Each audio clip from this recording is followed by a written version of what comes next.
Bismillahirrahmanirrahim.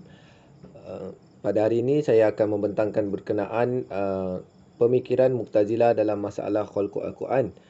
Okey, pembentangan yang akan dibentangkan oleh saya Muhammad Aiman bin Abdul Halim, nombor pendaftaran A172046 bersama sahabat saya Muhammad Farhanuzi bin Cik Sanuzi, nombor pendaftaran A166535. Baik, secara kita pergi dulu kepada istilahnya. Secara bahasa, Al-Mu'tazilah ini berasal dari kata I'tazala yang bermaksud menyisihkan atau memisahkan diri. Kaum Mu'tazilah bererti kaum yang menyisihkan diri. Pemikiran Islam ini disimpulkan sebagai gagasan atau sebuah fikiran pemikir-pemikir Islam atau ulama yang bersumberkan Al-Quran dan As-Sunnah untuk menjawab persoalan-persoalan manusia dan masyarakat yang timbul disebabkan pelbagai faktor. Yang kedua, pemikiran Islam turut didefinisikan sebagai himpunan ilmu dan pengetahuan yang tertegak atas asas-asas dan neraca ukuran Islam. Lebih luas lagi, ianya diertikan sebagai dasar dan ajaran yang dibawa oleh Islam. Yang ketiga, Al-Quran dan Sunnah menjadi sumber asal ajaran Islam dan penyelesaian yang menyelamatkan umat daripada terjebak dalam penyelewengan akidah yang ketara. Sejarah Mu'tazilah. Aliran ini muncul di kota Basrah, Iraq pada abad kedua Hijrah tahun 105 hingga 110 Hijriah.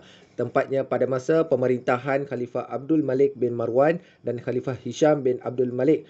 Pengasasnya adalah seorang penduduk Basrah, mantan murid Al-Hasan Al-Basri yang bernama Wasil bin Atta Al-Makhzumi Al-Ghazal. Yang keduanya adalah menurut Mufti Wilayah Persekutuan mengatakan bahawa golongan Mu'tazilah ini adalah golongan yang terperangkap dengan pemikiran logik dan falsafah Yunani ataupun falsafah India dan falsafah Pasri. Yang ketiganya adalah kemunculan Mu'tazilah ini adalah berasaskan kepada perselisihan yang berlaku di antara Wasil bin Atta dan gurunya Hasan Al-Basri mengenai hukum orang yang melakukan dosa besar. Metodologi logik yang digagaskan oleh Mu'tazilah. Yang pertamanya adalah bertujuan membersihkan akal fikiran daripada sebarang ikatan dan kebiasaan. Yang keduanya adalah menjadikan akal sebagai pemutus segala perkara secara mutlak. Ini kerana adalah golongan Mu'tazilah amat percaya kepada akal, menempatkannya pada posisi yang amat tinggi sehingga akal menjadi hukum bagi memutuskan segala perkara. Yang seterusnya akan diteruskan kepada sahabat saya. Pemikiran Mu'tazilah dalam masalah khalqul Quran. Menurut penulisan Dr. Abdullah Jalil mengatakan bahawa di antara fitnah terbesar yang pernah melanda umat Islam ialah fitnah khalqul Quran yang dibawa oleh golongan Mu'tazilah. Mu'tazilah mengatakan bahawa Al-Quran itu adalah makhluk sebab mereka tidak menerima pendapat lawan debat mereka bahawa Al-Quran bersifat azali. Mu'tazilah berpendapat bahawa Al-Quran adalah baru kerana kalam Allah Subhanahu Wa Taala yang tersusun dari suara dan huruf-huruf. Al-Quran itu makhluk dalam arti diciptakan Allah Subhanahu Wa Taala kerana menurut Mu'tazilah diciptakan itu bermaksud sesuatu yang baru, bukan qadim. Hujah penolakan pemikiran Mu'tazilah. Imam Ahmad dalam Ar-Rawd Al-Jahmiyah wal Zanadiqah menerangkan bahawa Mu'tazilah di dalam berhujah mengatakan bahawa Al-Quran itu adalah makhluk dengan menggunakan ayat berikut, Inna ja'alna al-Quran Arabiyyan.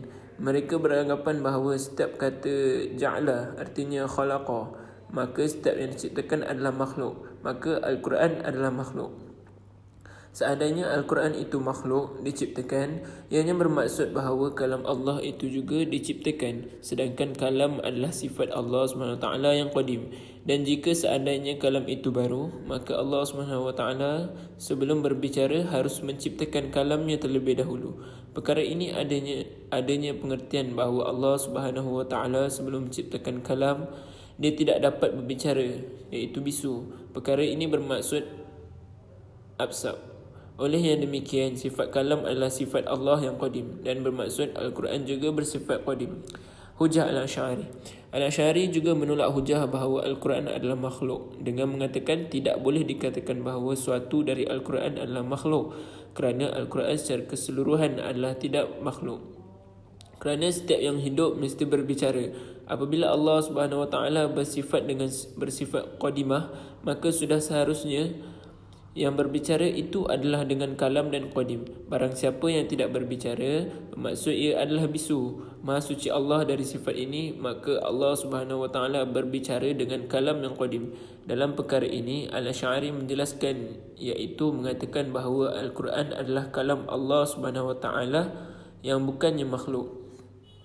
Kesimpulan, golongan Mu'tazilah merupakan suatu pemikiran yang terpengaruh dengan tradisi luar daripada Islam.